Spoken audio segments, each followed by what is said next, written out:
Trust it! Hey everybody, Dr. O here. Welcome to Chapter 14, Fitness, Physical Activity, Nutrients, and Body Adaptations. We're going to cover quite a bit of neat stuff here. We're going to start to really put together everything we've learned, now that we've covered the macronutrients, the micronutrients, we've covered water. Now we're going to put it together and look at how things like physical activity and sleep relate to it. And then we're going to look at different times of our life, different periods of our lives, different periods of development, and our needs. But this is a very important chapter. So I like the title, Physical Activity, which we're going to talk about both structured exercise and physical activity here, and the different types. The nutrients that we obviously need nutrients to be healthy, but if you are going to be physically active, that does change your nutrient needs. And then body adaptations. I really like that. I teach anatomy and physiology as well. Yes, you need nutrition, right? If you're going to build muscle or improve cardiovascular fitness or lose fat, nutrition is going to play a critically important role. But your body only adapts to what you force it to adapt to, right? So we'll look at the adaptations that come with strength training and endurance training and these types of things. So you need, like for example, if you want strong bones, you don't just need calcium. You need calcium plus weight-bearing activities to tell your body to build more bone. If you're losing weight and you want to make sure you're losing fat and not losing muscle, then you have to send a muscle-building signal. You have to send a signal to your body that it needs to preserve muscle because the muscle is needed, right? So if you're on a diet and not strength training, your body will look at muscle like it's an expendable fuel source. If you are strength training while in a calorie deficit, your body will use less lean tissue as a fuel source because it realizes it has other needs. So make sure you always think about that part of it too. What kind of stimulus am I sending, or what am I telling my body to do? And that's what you're going to force it to adapt to. All right, pretty cool stuff, I think. Okay, so the icebreaker. I don't know what's wrong with this picture. But while some students are also athletes, many are not. While not necessarily on a team, many of us can still benefit from knowing about how to fuel our bodies based on our levels of physical activities. What are some of the vitamins, minerals, and energy systems you use when working out, and why? All right, so let's go back to the point about knowing how to fuel your body based on levels of physical activity. Right, we are not all athletes, we are not all on teams, but we all have different levels of physical activity, and we also have different goals. So we've talked about this throughout the semester, but just to review the things we've already covered. If you're going to be physically active, then you're going to be damaging and rebuilding your body more than someone that's not. So your protein needs are going to be higher because you need protein to build and rebuild tissue. And then once you meet your protein needs, and you get all your vitamins and minerals, and all these types of things. Once you meet your basic needs, then you need to fuel your body, and fuel is primarily going to come from carbohydrates or fat. And the ratio of carbs to fat that you consume should really be based on, your genetics and your needs and how well you feel at different mixtures of carbs and fat. But your level of physical activity will play a role. If you're very active and you're an endurance athlete and you're constantly on the move, then your body is probably going to want a higher percentage of carbohydrates as fuel. If you're more sedentary or you do things like long hikes or long walks or shorter bouts of exercise, then your body might do just fine relying on fat as a fuel source. We talked about that before. Fat is a better fuel source as far as the amount of energy you can extract from it, but it's a slower burning fuel source. So really, how quickly you need fuel will determine how you should fuel your body. And then other factors as well. But with my training, if I'm trying to improve my strength, it doesn't seem to really matter if I eat more carbs or more fat. But if I'm doing a lot of volume with strength training because I'm trying to put on muscle, what's called hypertrophy, then I need to fuel with carbohydrates or I start to run out of energy. And then if you run out of energy, then your training isn't as good, which means the stimulus to send your body isn't as good, right? So that's why you have to know yourself, know your body, and then know what your goals are. And really, you need to try different things, right? Because generally I do really well with less carbohydrates than a typical person in my situation, but it doesn't mean that I still need to ramp them up and ramp them down, accordingly.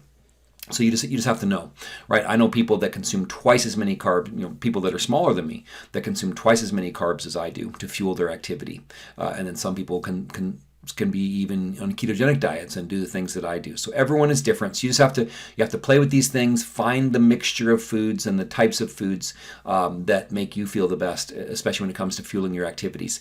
I've said this before, but don't eat the foods you like. Eat the foods that like you, right? Eat the foods that fuel you the way you need them to be fueled. All right.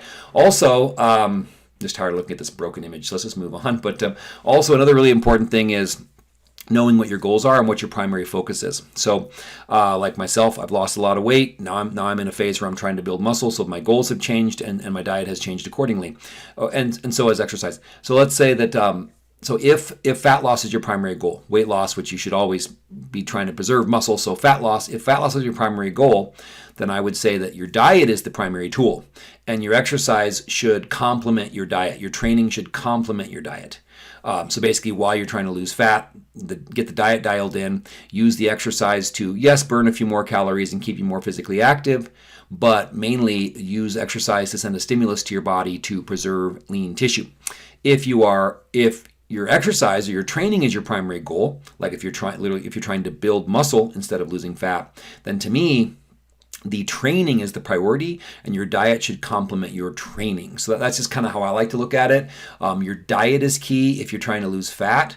Exercise is very important, but secondary. And then if you have a performance goal, whether it's trying to get better at running or build muscle or whatever, then the training is the key to send the body the appropriate signal. And then you consume the diet, still very important, but the diet is designed to support the training, not the other way around. That's kind of how I look at it. Just kind of breaking the ice there. Okay. Learning objectives. Describe the health benefits of being physically fit and explain how to develop the components of fitness. So we'll look at exercise again versus just general physical activity levels. Identify the factors that influence fuel use during physical activity and the types of activities that depend on glucose or fat respectively. So we've already hit that a little bit, but we'll come back. List which vitamins and mineral supplements, if any, athletes may need and why. So what might an athlete need more of than a typical person? Identify the factors that influence an athlete's fluid needs, and describe the differences between water and sports drinks. We've covered that in an earlier chapter, but we'll hit it again here. Discuss an appropriate daily eating pattern for athletes and list one example of a recommended pregame and recovery meal. So that, again, how much you eat in a 24-hour period is still going to be the key. But if you are an athlete or you are training, then how you fuel your body before training, possibly during training, and after training is really more important than the rest of the day. I mean, the 24-hour window is still the most important. But I think that these are really important opportunities for fueling and for recovery that people should use. Now, I don't believe in this magical 30-minute anabolic window or anything like that, but I do believe that pre-training, during training, post-training are critical periods to make sure you prime yourself for the training and for recovering from it, and really for recovering and for the next training session. So if somebody asks me what should my diet look like post-training, my first question is, when's the next time you're going to train, right? If it's several days, then it doesn't matter at all. If it's later today, it's going to be critically important. All right, so fitness. What are the benefits of being physically fit? And this list would be much longer than this, but these are some key ones. And we'll talk about being fit and having an appropriate level of physical fitness, an appropriate level of activity versus overdoing it, because you'll see that overtraining would impact these things negatively. So restful sleep. People that are physically fit sleep better, less risk of sleep apnea. Generally, you just sleep better after having some hard physical activity during the day. Nutritional health. I think there is a huge link there. I think that when I'm training, I am way more likely to eat well, right? The last thing I want to do is ruin a good training session with a poor diet. So, and I think it's the other way around too. People that eat well start to feel better and maybe are more likely to get physically active. So it's a chicken or the egg type thing. But I think the two are related. If you feel good, then you want to continue to feel good. Like I know that's been a major thing for me. Just eating for pleasure. I enjoy all the food I eat. The food I eat is all good, but I wouldn't say that that's not a flavor explosion every time I eat, but that's not why I eat, right? I used to eat that. I used to eat like that I used to eat for psychological and emotional reasons. I used to eat for lots of negative reasons, and I overdid it and I gained a lot of weight. Now I eat to fuel my performance. I eat because I know that if I don't eat a certain way, then I'll be more sore tomorrow when I wake up, and my training tomorrow won't be as good, these kind of things. So I do think the two are related. Improve body composition. Even if you don't lose any weight on the scale, the more physically active you become, you will lose fat, especially visceral fat, and most importantly visceral fat, because it's the most dangerous kind. You will also improve bone density and lean tissue and muscle mass. Improve bone density is the next one. Remember, your body will not build bone it doesn't need. You can have 3 times as much calcium as you need every day, and your body won't turn it into bone unless it gets a stimulus to do so. Bone is expensive, metabolically. Bone is heavy, right? So your body doesn't want to carry it unless it needs to. That's why perfectly physically fit astronauts lose bone density in space.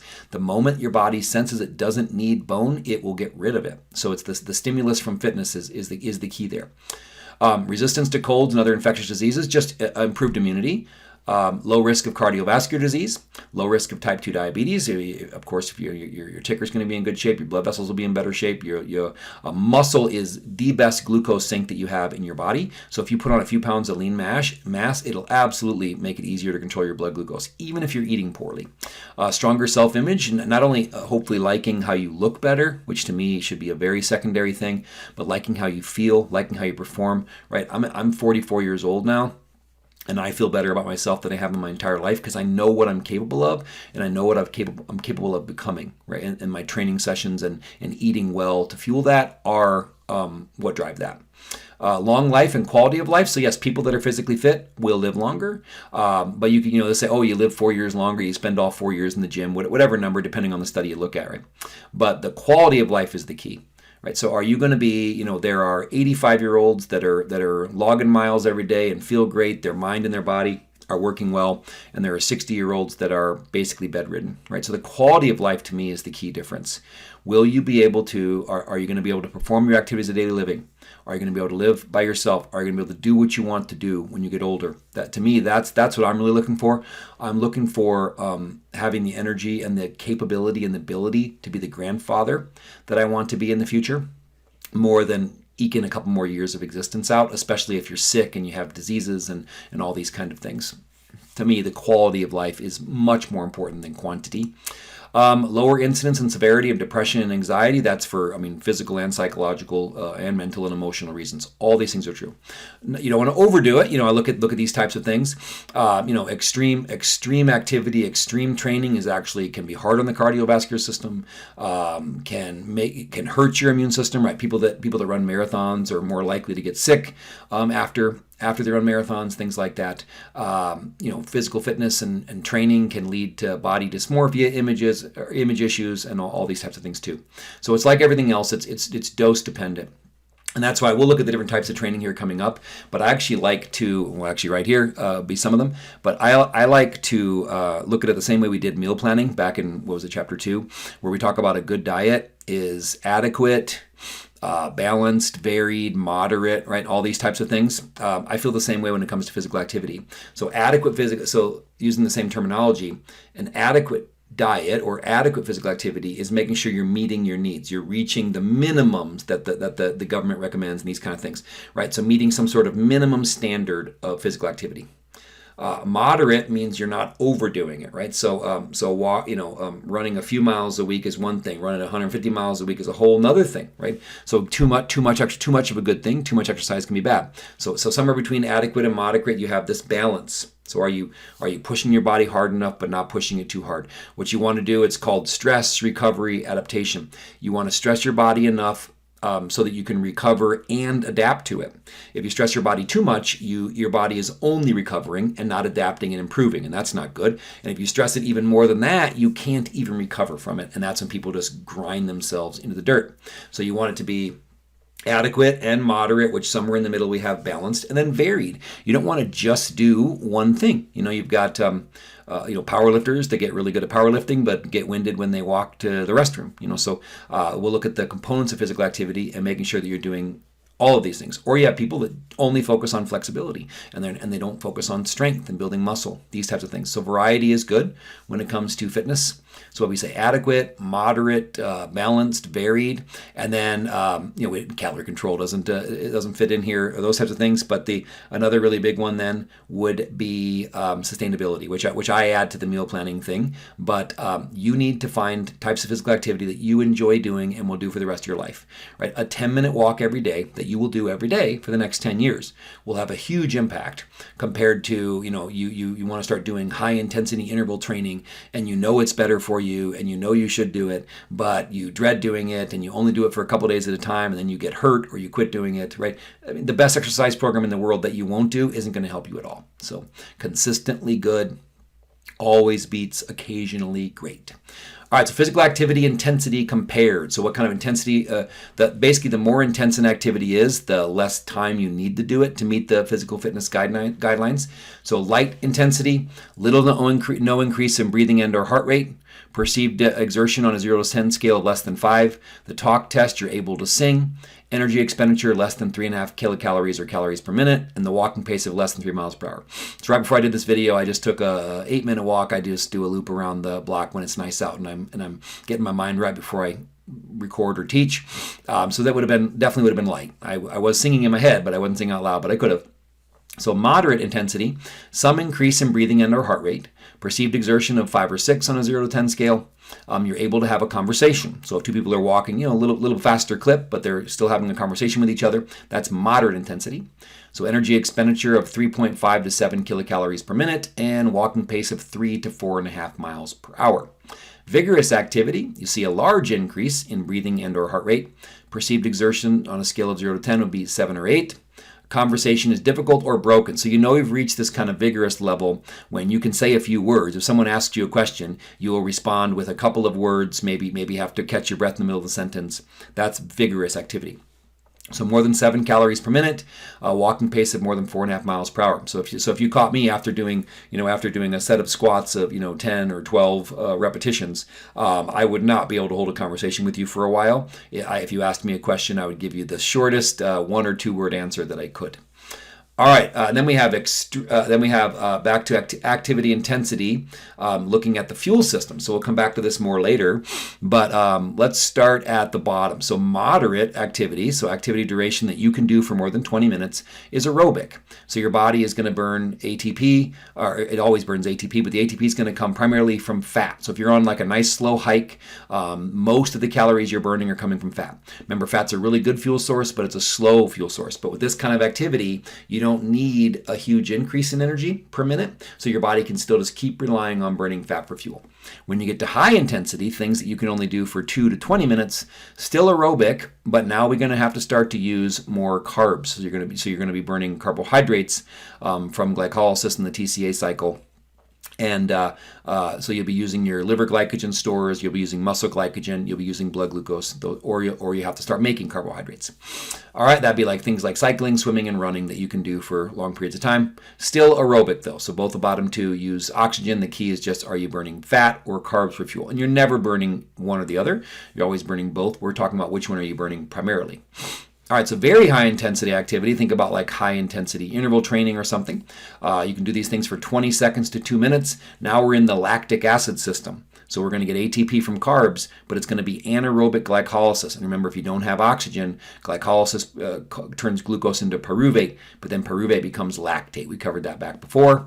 So this would be 400-meter running, 100-meter swims, gymnastic routines, those kind of things. And then extreme, things you can only do for a few seconds, 5 to 10 seconds. That's going to be the phosphagen system or the ATP creatine phosphate system. So it's the fuels that you already have available. You don't have time to make any new fuel. So it's going to be the ATP that's stored in your body and then creatine phosphate.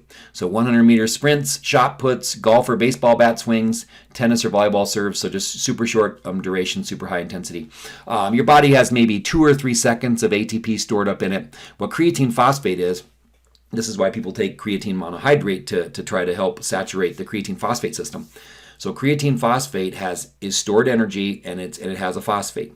Remember, when ATP is spent, it loses its energy and becomes ADP. Creatine phosphate comes along and said, hey, I can give you my energy, I can donate you my energy and donate you my phosphate, turning ADP back into ATP. So this system recycles ATP. So we only have 2 or 3 seconds of ATP stored in our body, but we can get 10 or 15 seconds of fuel out of this system, the phosphagen system, because the combination of ATP and creatine phosphate. All right, I got to check this real quick. All right. So I have to know what time to go to the airport to get my steps on. Okay. Physical activity guidelines.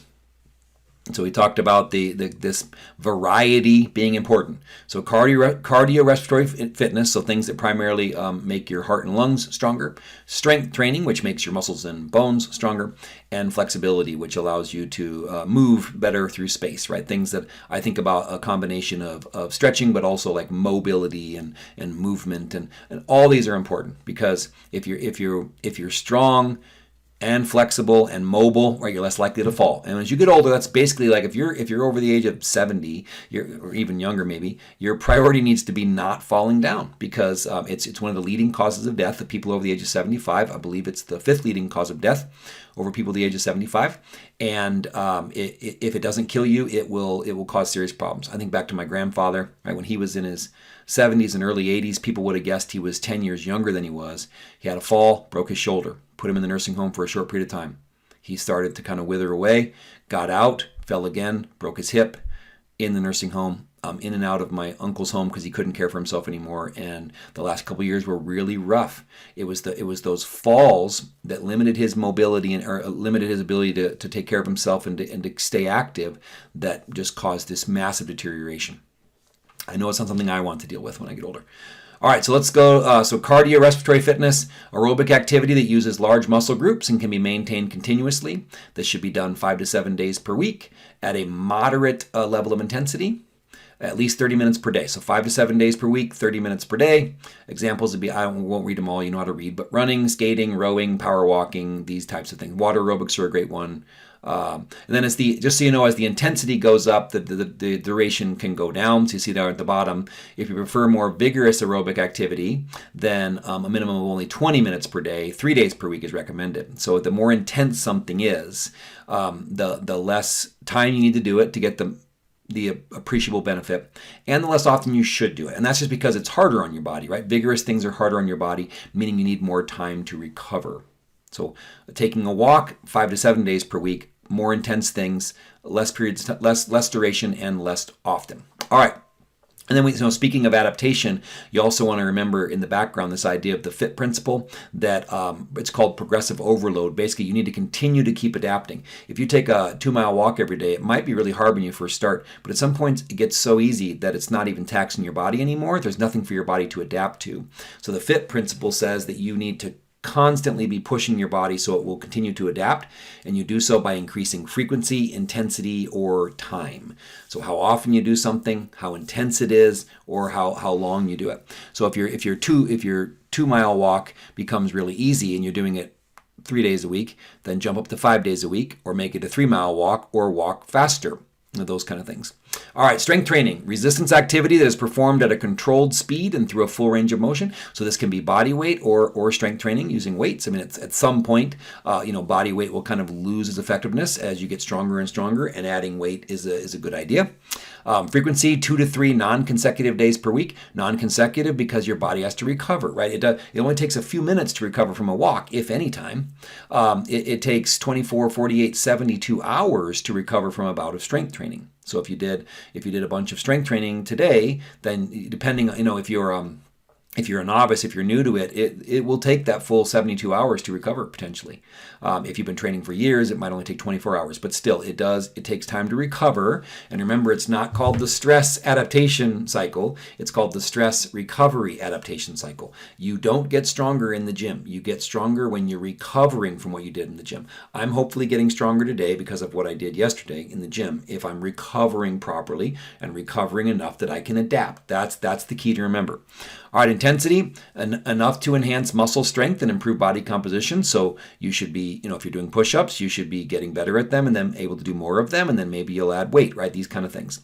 Duration, 2 to 4 sets of 8 to 12 repetitions involving each major muscle group. That would certainly be enough. If you are a novice, the volume will need to go up as you get stronger, or as you become an intermediate or advanced at strength training. Frequency needs to go up, or intensity, or time duration. Okay, pull-ups, push-ups, sit-ups, weightlifting, Pilates. They fall into that category. Flexibility, So stretching activities that use the major muscle groups, 2 to 7 days per week, enough to feel tightness or slight discomfort. Again, I think stretching is great. Stretching and mobility work is great. Most research now says that you shouldn't be doing it before your other types of exercise.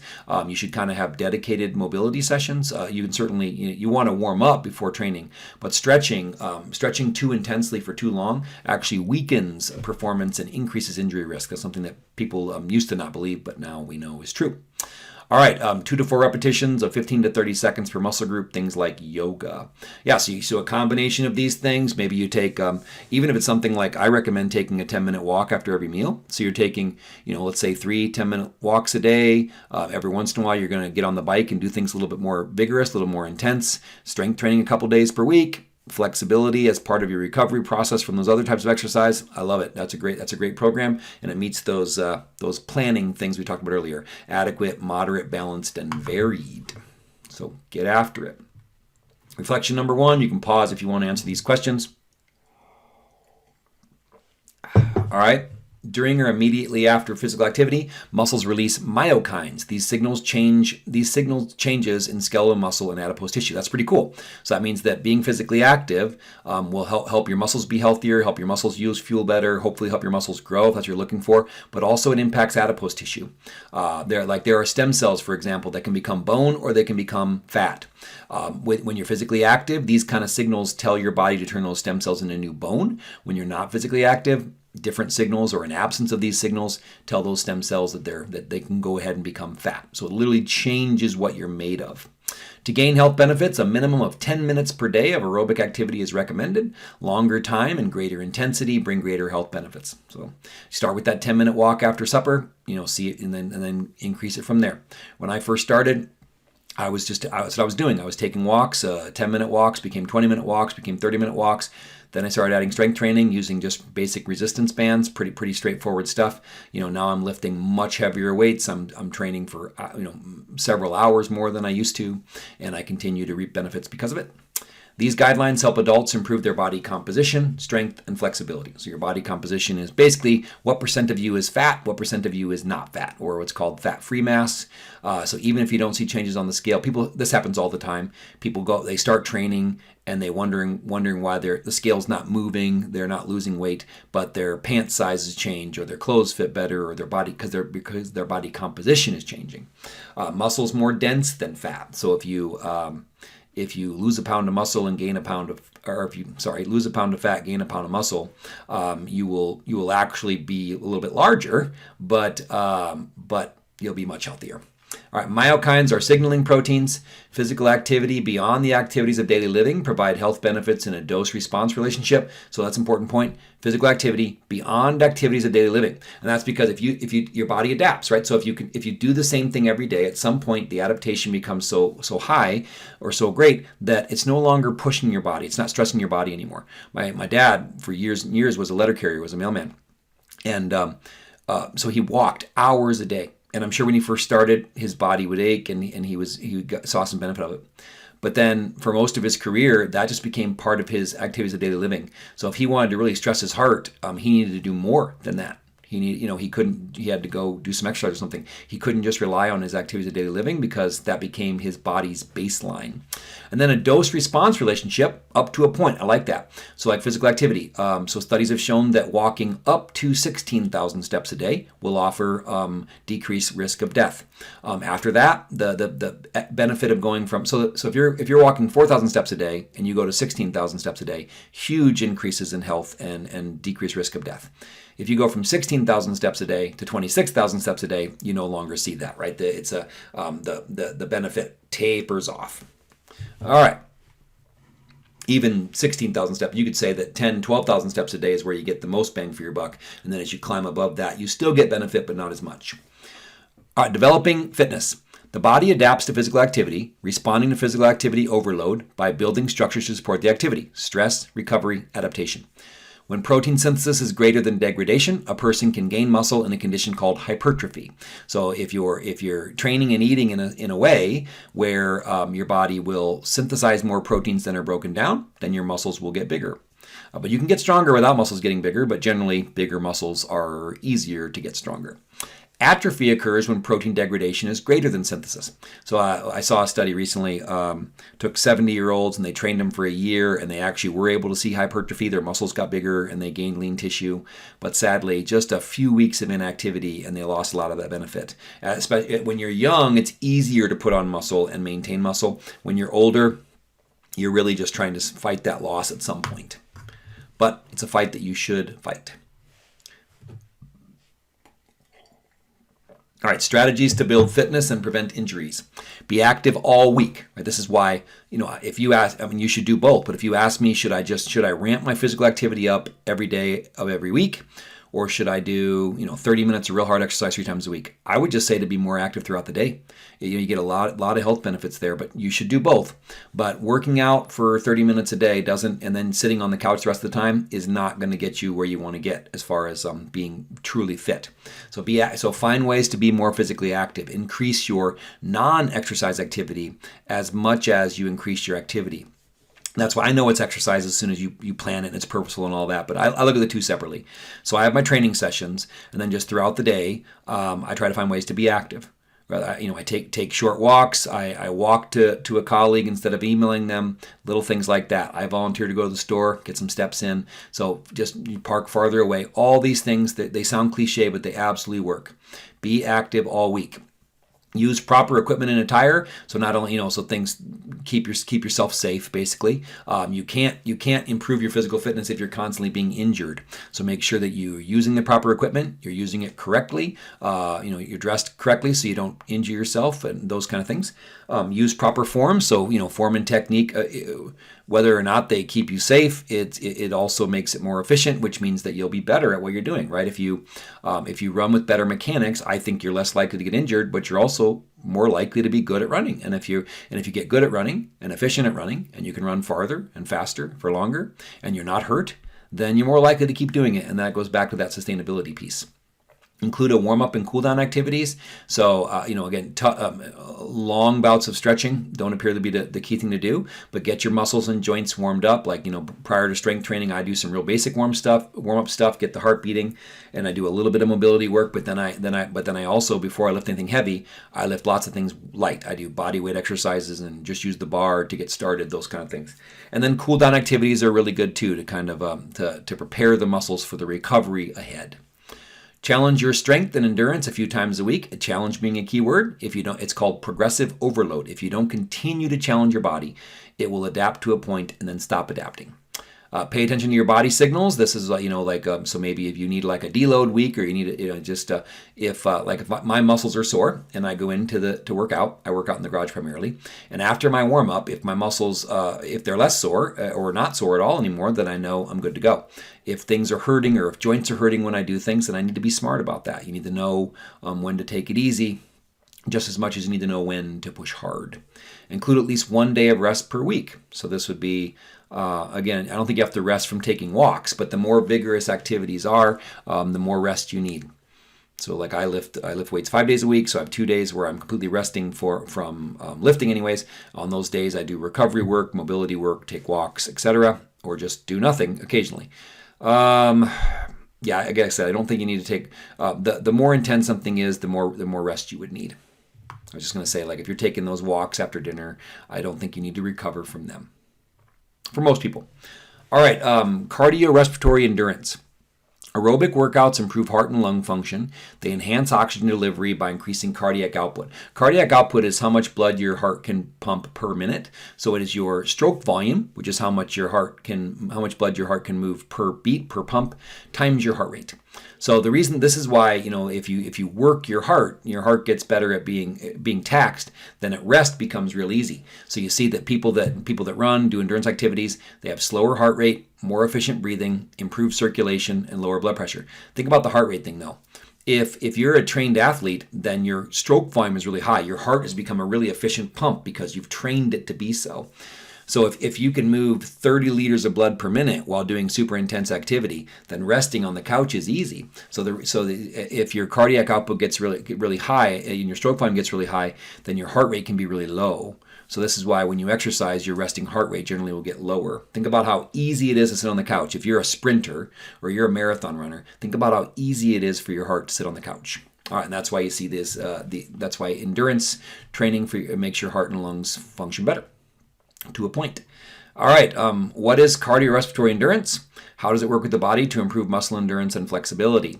So this, I don't understand exactly what this is saying here, but cardiorespiratory endurance allows joints, it doesn't allow that. Aerobic training, so there's a typo there, I guess. Aerobic training enhances capacity for the delivery of oxygen and removal of waste. So if you have cardiorespiratory endurance, then you can do things that make you stronger and more flexible. Like I mentioned earlier, if your cardiovascular health is so low, that you're not capable of lifting weights in the rep ranges of 8 or 10 or 12 reps, then it's limiting what you can do. So the better your heart and lungs function, the harder you can train in other areas. Exercise promotes a body composition that includes lean muscle mass, increases and reduces excess fat. Well, it increases muscle. There's some typos here, big ones. That'd be increases muscles and reduces excess fat, and supports the ongoing activity of heart, lungs, and blood. Muscle endurance allows us to work harder and longer without fatigue. That's the key I was getting to. Flexibility allows our joints to move through a range of motion, bend, and recover. All right, so we covered cardiorespiratory fitness, muscle strength, and endurance. Resistance training. The purpose of resistance training is to basically put tension on a muscle and to damage them, and the recovery process is how they get stronger. Build muscle mass. Develop and maintain muscle strength, muscle power, and muscle endurance. So muscle strength, how much weight can you lift? Power is like explosive strength, and then endurance would be strength for long periods of time. Benefits for the prevention of chronic diseases. I talked about how muscle mass is a glucose sink, so it'll keep your blood sugar from getting too high. Lots of other things as well. Maximize and maintain bone mass, improve posture, and reduce risk of back injury. All great things. 85% of Americans will have a serious bout of low back injury at some point in their life. Strength versus power versus endurance, we just talked about that. So back to, I was going to say here, so yes, building muscle mass, super important, and I talked about that, that the stimulus that you need to send to the body. So when you need to stress your muscles, put tension on your muscles, and you need to kind of wear them out and do some damage. So when you lift weights, you lift a weight that's really hard and really heavy on the body, and your body says, okay, I know muscle's metabolically expensive, but we have to build more muscle, we have to build more strength in case this jerk asks us to do that again, right? That's stress, recover, adapt. Stress, recovery, adaptation. So a balanced fitness program, we covered this already. Level of intensity varies, addresses all aspects of fitness. So let's look at level of intensity when it comes to resistance training. If you're going to lift really, really heavy weights, you don't lift them very often, right? You lift maybe less often, or let's say you're doing 3 sets of 5 repetitions or 3 repetitions. Well, so when you lift higher weights, you do less reps. When you lift lower weights, you do them for more repetitions. So you're focusing on different attributes there. But the intensity, as far as how hard you're pushing, or maybe how close you get to failure, that can be about the same. But you just got to keep that in mind. You cannot always lift the heaviest weight possible. At some point, you will break. And that's why, most good exercise training programs, let's talk about that for a second. First of all, exercise versus training. I like to look at it where exercise is what you're doing for today. Training, there's an end goal in mind. So when you're training, what you're doing today in the gym is leading to some goal in the future. That's kind of how I look at the difference, but kind of struck what I was going to say there. But this idea of, while you're exercising, or a good training program, you will have times where you're high intensity, maybe moderate intensity, maybe low intensity. You'll have things called deload weeks where you're purposely dropping the volume and intensity to help your body recover, et cetera, et cetera. All right, energy systems and fuels to support activity. Now we're getting into some of the metabolic stuff that we've covered quite a bit of before. And I mentioned this, we've already seen this chart once, so I've already mentioned this. The phosphagen system is the creatine phosphate system, where your body uses that 2 or 3 seconds of ATP, and then creatine phosphate can recycle ATP, so you can get 10 or 15 seconds worth of fuel out of it. The lactic acid system is during anaerobic glycolysis. So if you don't have enough oxygen, glucose becomes pyruvate, becomes lactate, and that's this system here. The formation of lactate is designed to keep glycolysis running, or else anaerobic metabolism would kill you. The aerobic system, you burn a combination of fats and glucose depending on intensity. Low intensity, moderate intensity, you burn primarily fat. High intensity, you burn primarily carbs. That would be, so aerobic glycolysis would be glucose to pyruvate to acetyl-CoA. And then fatty acid oxidation or beta oxidation of fat also leads to acetyl-CoA. And both of those enter the Krebs citric acid cycle or the TCA cycle. And that's where you get a bunch of energy, but you need oxygen to do it. All right, glycogen use during physical activity. You can see this image on the side. If you have a high carb diet, your maximum endurance time is higher because that means your glycogen stores will be full. Glycogen stores about 2,000 calories. Depends on size, depends on training, lots of factors. If you're on a ketogenic or low carb diet, your body will be storing a lot less glycogen, but you also won't be using as much glycogen, so it won't matter unless you're doing maximum endurance type activities. So glycogen stores about 2,000 calories, like I said, enough for about 20 miles of running. When glycogen is depleted, your muscles will fatigue. So maximizing muscle glycogen is very important for an endurance athlete. The amount of stored glycogen depends on your diet. Higher carb diets, more glycogen stores, absolutely. High intensity activities will use more glycogen as well. So that's why, athletes generally want to make sure they have more stored carbohydrates. Sedentary people, fat does the work you need, right? You've got a ton of energy stored as fat. You just can't access it quickly enough during intense activity. Lactate, covered this already, product of anaerobic glycolysis, accumulates during high-intensity activities, basically any time that you can't maintain enough oxygen. When you've reached your VO2 max or the maximum oxygen that your body can use, this usually means you can't hold a conversation, right? So if you can't hold a comfortable conversation, you're probably dipping into lactate production. When accumulation rate exceeds the rate of clearing, activity can only be sustained for 1 to 3 minutes. So really good endurance athletes like Tour de France cyclists, besides the drugs and stuff they take, they have unbelievable lactate clearance. They produce lactate quickly, but they also clear it away quickly so they can keep pushing and pushing and pushing when me and you would have failed a long time ago. So lactate clearance is one of the key things that makes someone like Lance Armstrong, for example, that made him so much better than even his competition. He was probably cheating, they were cheating too, though, and he was still way better than them. So how quickly he could clear lactate was a huge thing. Lactate and fatigue. Lactate quickly leaves the muscles, travels to the blood, and then it's converted back into glucose. Remember, that's called the Cori cycle. We covered that in our metabolism chapter. Duration of activity also affects glycogen use. Initially, your body uses glycogen for fuel.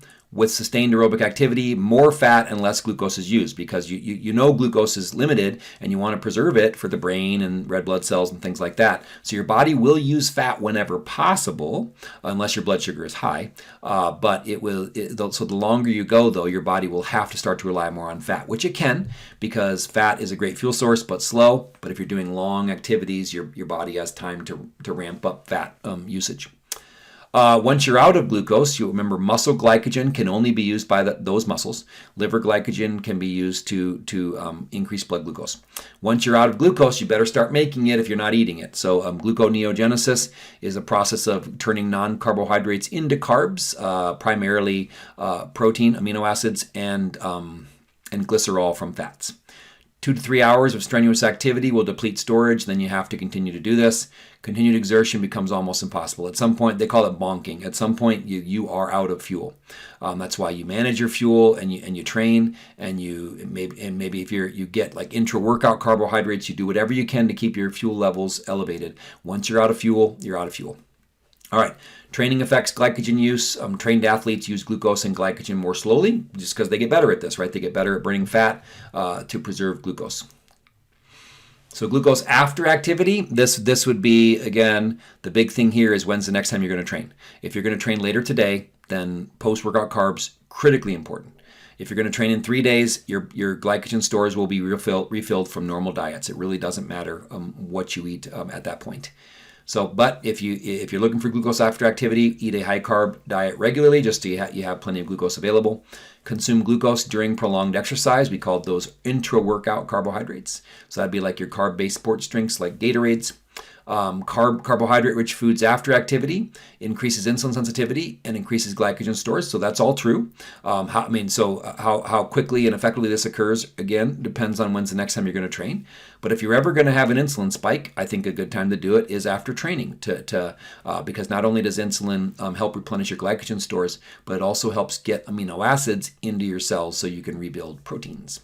So carb recommendations for athletes, it just, again, depends, but however many calories you're consuming, general recommendations are 40 to 65% of your calories should come from carbs, and I would say that you want to put as many of them, at least especially the quickly digesting carbs, you want them before and after training.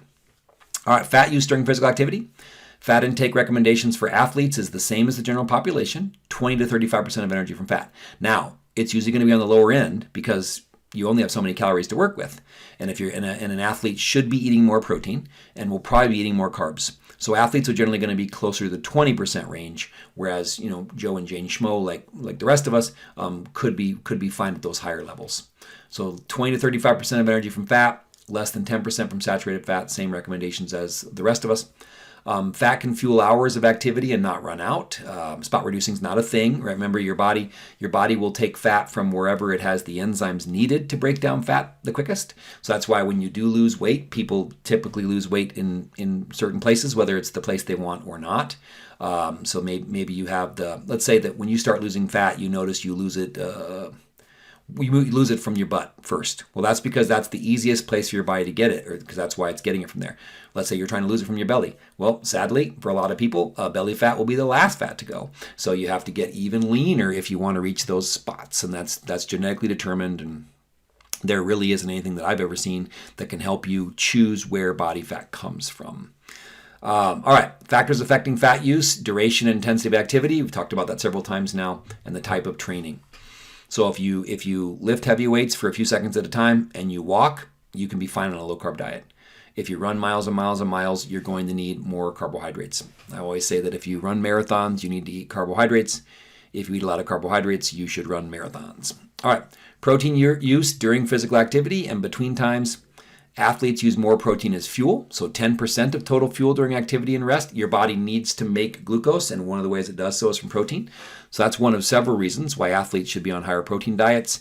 Not only do you use protein as fuel more than the typical person, but you need protein to build muscle, which is made out of protein, and to repair muscle. So your protein needs are much higher. That 0.8 grams per kilogram of body weight, that is the RDA for a sedentary adult. That is not what an athlete needs. Ideal protein intake for athletes is now seen to be 1.6 and 2.2 grams per kilogram of body weight, which you take your kilograms divided by 2.2. So 2.2 grams per kilogram is the same thing as saying 1 gram per pound. So somewhere around 1 gram per pound or slightly less of body weight would be what your protein needs would be if you're physically active. What about that? Okay. So I always say it should be your goal weight, right? Because if you're trying to lose 50 pounds, if you're 250 pounds and you want to weigh 200 pounds, you don't need 250 grams of protein. You need enough protein to support your lean mass, not your lean plus fat-free mass. So if your goal weight is 200, then you could shoot for 1.6 to 2.2 grams per kilogram based on the 200 pound weight, not your current weight. But if you're already lean, then just use your body weight. That's perfectly fine. All right. So diet, adequate energy and carb intake. Carbs are protein sparing. So if you have glucose, you won't need to make glucose and you won't need to use protein to do so. So a higher carb diet will spare protein. Intensity and duration, increase, higher protein needs, just talked about why. Make sure you meet your carbohydrate needs. Supplements are not necessary. So, protein shakes and all that are great, but they're not necessary unless you can't get enough protein. So I like to use a protein shake as kind of like to catch things. At the end of the day, if I haven't met my protein needs, then I have a protein shake. But you can, even an athlete that needs a lot of calories, should be able to meet their protein needs from their foods. Oh, also, just one last thing, going back to that. I always like to say, any meal that doesn't have adequate protein is kind of like a wasted meal. I know you need to replenish your glycogen stores and all of that, but if you're going to be consuming calories, you may as well have the building blocks you need there to put them to good use. If you eat a bunch of calories with a bunch of protein, then your body can build lean tissue. If you eat a bunch of calories, but you don't have a lot of protein on board, your body will still build tissue, but it can't build the tissue that needs protein, so it'll build fat, right? So that's you should definitely be spacing your protein throughout the day and making sure that there's protein should be the priority of almost every meal, or really every meal. All right, you can pause this and answer these questions. Protein is not a major fuel for physical activity. Remember, carbs and fat are fuel sources. Protein's a building block that can be used for fuel. In the hours following activity, Protein synthesis accelerates. So that's why you need good protein. Consuming high quality protein enhances this action. So personally, I believe in getting however many carbs you eat. You should front and back load them around your training. Even somebody on a low carb diet should still be trying to get 15 or 20 grams of carbs pre-workout or something like that. But let's say you eat hundreds of carbs, doesn't matter. But after training, the several meals after training should be really have plenty of protein to make sure you can maximize protein synthesis. So on my training days, I eat more carbs, less fat, and more protein. On non-training days, I still eat a good amount of protein, but less than on a training day. And then I eat less carbs and more fat. That's just how it works for me. All right, insulin prevents muscle breakdown. So we talked about how carbs and insulin spare protein. Aerobic activities like running stimulate the synthesis of mitochondria to facilitate efficient aerobic metabolism. So it's called mitochondrial biogenesis. You will so exercise forces your cells to build more mitochondria, which is great. This is why when you exercise, you get better at exercising. You become more fit.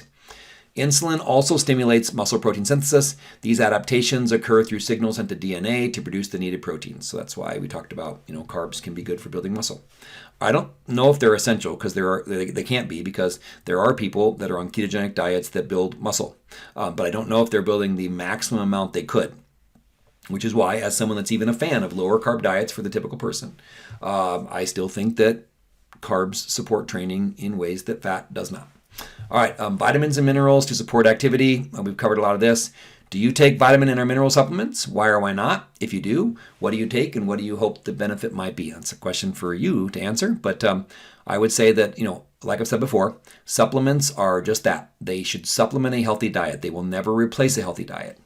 If you take them, so even people I've mentioned before, I'll say it here in one place though, even people that eat really healthy diets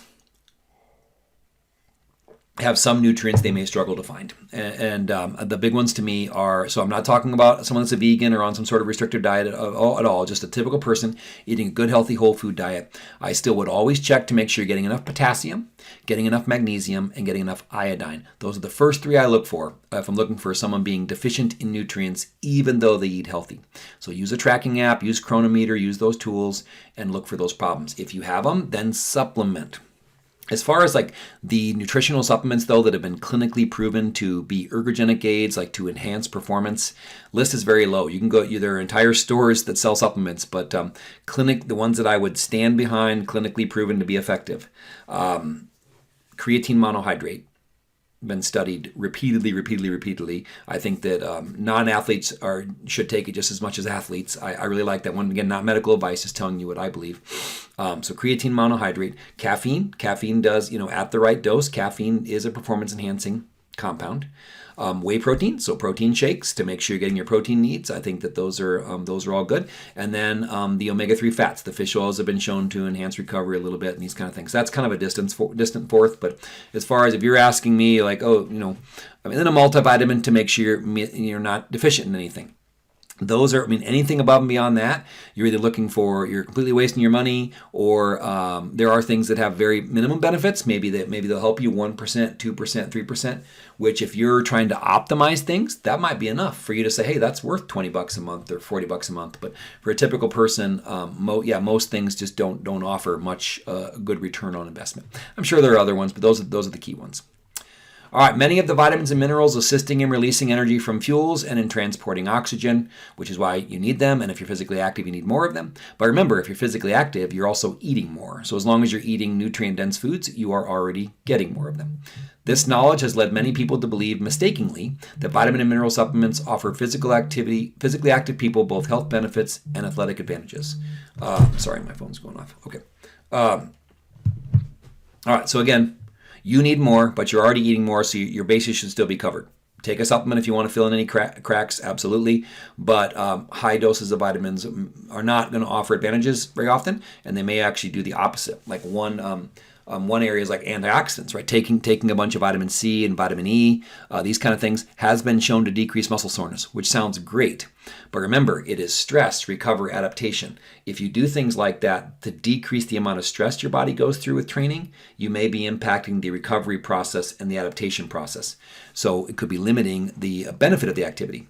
So this would be things like cold plunges, high-dose antioxidants. There's lots of things like that that have been shown to make you less sore, which sounds great. But honestly, you get less sore just because you get used to training. It's called the repeated bout effect. So don't rob your gains, don't rob your progress by worrying about little things like that. I'm not saying that no pain, no gain, nothing like that. But I'm just saying it sounds great on the surface when you say supplementing vitamin C decreases muscle soreness. But if it decreases it in a way that also decreases the adaptation, then it's not as good as it sounds, is it? All right, dietary supplements, vitamin and mineral deficiencies impede performance. Of course, yeah, you need nutrients to metabolize fuel, etc. Athletes consuming little food, for example, to make weight may benefit from a multivitamin mineral supplement. That's a really great point. If you're on a diet, you're now eating less food, but you're still being physically active, that's when you may not be getting enough nutrition from your diet. So great idea there. Supplements won't improve the performance of well-nourished athletes. If you're already eating nutrient-dense foods, those nutrients should already be on board. Vitamins and minerals tend to function as small parts of larger units, so it may take hours or days for vitamins and minerals to be assembled into their working larger units. Therefore, taking a supplement prior to competing will not improve performance. Don't think that taking a multivitamin is going to help you today. If anything, it might just give you a stomach ache. So I never would recommend adding things pre-training or pre-performance without having tested how your body's going to impact them. When I was younger, I was trying to lose weight. I'd take a multivitamin on an empty stomach. Probably every 2 or 3 workouts, I would have to stop to throw up. And it was because of the supplement in my stomach. All right, vitamin E. Prolonged, we actually just talked about this, for prolonged high-intensity activity, so that increases free radical production, and free radicals may be but they may be beneficial. That's what we're talking about here. So vitamin E, the benefits of supplementation, research shows mixed results because, yes, it might help with muscle soreness, but it may interfere with the adaptations we're talking about here. So that's what I would be leery of. We've covered where to find vitamin E earlier, but it's mainly found in vegetable oil and nuts and seeds, those kind of things. Iron deficiency, prevalent among active young women. So if you're physically active and growing, your iron needs are going to be higher. If you're menstruating on top of it, your iron needs are going to be even higher. Vegetarian athletes are not consuming heme iron, so they'll have less bioavailable iron in their food. So that can lead to iron deficiency anemia, which obviously impairs performance. We need oxygen to perform. Sports anemia is an adaptive temporary response that affects hemoglobin levels, but it's not a true anemia. So recommendations for athletes: active teens have higher iron needs. So if your iron needs do go up with physical activity, but if you're not menstruating, then they're still not very high. Fluids and electrolytes to support activity. We had a whole section on this. This is just review again as well. Water loss versus both sweat and breathing. So if you're exercising, you're going to be losing water faster. You're breathing faster and sweating more. So an athlete or someone that's out in a hot, humid environment has to worry a lot more about regulating hydration and temperature. Dehydration leads to fatigue. A loss of 2% of body weight reduces muscle capacity to work. So you don't want to get very dehydrated. That's why you don't want to get dehydrated at all. So make sure you're properly hydrated. But the key is to be properly hydrated when you start, hydrate as you go, and then hydrate when you end. What I recommend is weighing yourself before and after training, and drink 2 to 4 cups of water for every pound that you've lost during training. Hyperthermia. So if you are dehydrated, your body cannot regulate temperature very well. So you'll reach a point where you can be sweating. So this is why humidity impacts things. Sweating without evaporation. So it's like 27 times harder to cool off in a humid environment than just a hot environment.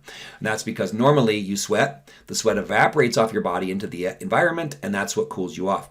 If it's humid, you sweat. The sweat pours off of you. The environment, the water. There's already so much water in the air around you that it's not being taken up. So sweat is just you're losing water and electrolytes, but it's not cooling you off the same way. All right, and then hypothermia would be your temperature falling too low. Hydration, you hydrate before activity, drink extra fluid in the days before an event. It's not just the morning before an event. You want to be very, very hydrated. Remember that hydration, though, means not just water. Hydration means to make sure you have proper water and electrolytes. Rehydrate during and after activity. I just gave you my rules there. 2 to 4 cups of water for every pound lost.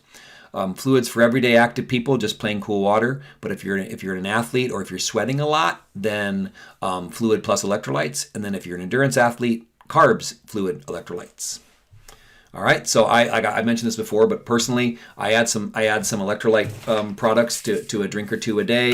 If I'm really sweating, I work out in the garage, so it's if it's really hot and humid out there, I will add some extra electrolytes as well. But making sure you don't need to get electrolytes from your beverages. You can drink water and then get electrolytes from your food, but you got to make sure you're getting them somewhere. So I kind of hedge my bets there. All right, electrolyte losses and replacement. Losses occur with sweat, higher losses in untrained persons, very true. When you first start exercising, you'll sweat more, and you'll lose more things in your sweat, like electrolytes. Well-trained athletes will lose less sodium, for example. But you can lose up to 3,000 milligrams of sodium per hour when you're sweating. So you have to accommodate these losses somewhere. Replacement, you can use regular foods, like I just said, or you can use electrolyte replacements. Salt tablets, again, it's kind of like fiber supplements. You're supposed to get minerals with your fiber. If you only get fiber supplements, then you're maybe detracting from the minerals from your diet. Same thing here, right? Salt without more water can actually make dehydration worse, which is why you shouldn't drink salt water all the time. But make sure you're getting your electrolytes somewhere. Hyponatremia, we've covered this already as well. The loss of sodium and excessive liquid consumption. So overhydration hurts more athletes than dehydration, interestingly enough, because if you're sweating, you're losing water and electrolytes. If you're only drinking water, you're only replacing water. And so you have a loss of sodium, consuming a lot of liquids. It actually dilutes the sodium in your body, and that's what hyponatremia is. And it can even be fatal. I have a friend that almost died from this, training for a marathon on an old country road.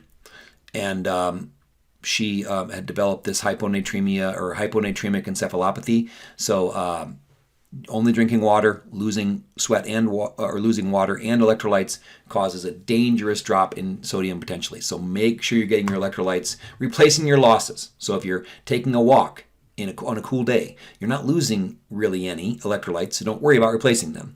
If you're training for hours in a hot, humid environment, that's a whole different story.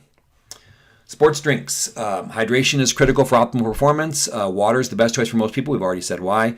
Sports drinks, I like electrolyte supplements in my water because I want water and electrolytes. If you need more carbs, then a sports drink's the way to go. It's water. It's got glucose and fructose and these kind of things, sodium and other electrolytes. So they're and since they taste good, you'll drink more, so they'll keep you hydrated. So those are the benefits. The downside is lots of sugar and lots of calories. That if you need them, that's fine if you're a training athlete. But if you're just drinking Gatorade all day thinking it's super healthy, it's basically soda with a little bit of electrolytes added.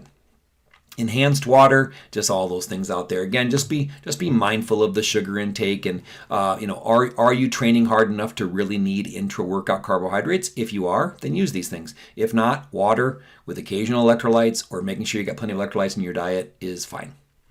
Poor beverage choices, alcohol and caffeine. So alcohol is metabolized in the liver, not muscle, so it isn't fuel for muscles. It's not rich in carbohydrates. It's rich in alcohol. So there are calories there, but your body just uses them differently. Can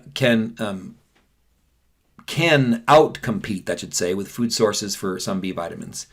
Slows reaction time, reduces strength, power, endurance, hinders accuracy, balance, and coordination. Alcohol is not a performance-enhancing drug. Now, caffeine is, right? But it is, it is, like it says here, it can hinder performance and potentially be dangerous if used in excess. So, do you need 3 scoops of your pre-workout? Probably not a great idea, but a moderate dose of caffeine can be a performance-enhancing drug, but too much of it can actually damage performance. Diets for physically active people. We've talked about these kind of things with all the extra things that they need. Water, way before and after activity, determine replenishment. We covered that. I like that 2 to 4 cups rule for every pound you lose. Nutrient density, because you are going to need more nutrients, but since you're consuming more calories, as long as the food you're eating is healthy, you should be getting all those needs met. But some people have a hard time. If you're trying to gain muscle, or you hear these stories about athletes needing 5, 6, 10,000 calories a day. Sometimes you do need empty calories, right? There are people, if you're trying to gain muscle, for example, and you're just dying, eating 4,000 calories of chicken breast and broccoli and oatmeal and rice. Sometimes people have to add things like Pop-Tarts and things that are just really energy dense to meet their calorie needs from training. It's, again, optimal performance and optimal health are probably not the same thing. That's just reality.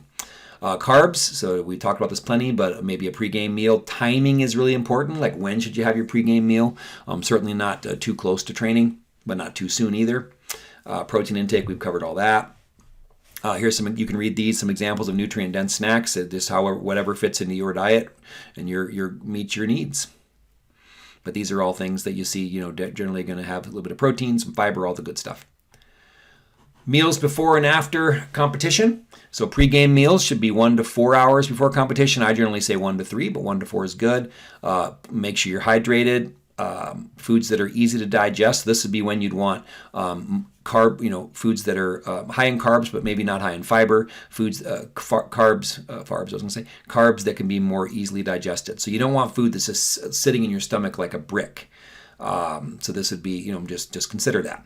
Recovery meals, high carb to replenish glycogen, helps maintain muscle glycogen stores and increases muscle protein synthesis because of an increase in insulin. So that's why most people would do well with those post-workout carbohydrates.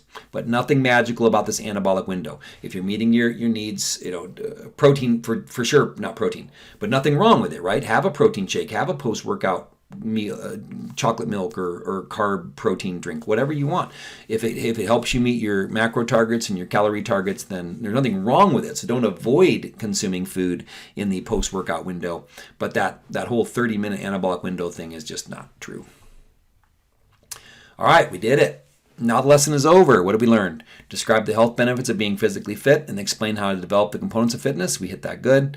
Identify the factors that influence fuel use during physical activity and the types of activity that depend on glucose or fat. Did that. List which vitamins and mineral supplements, if any, athletes may need and why. Good combo about that.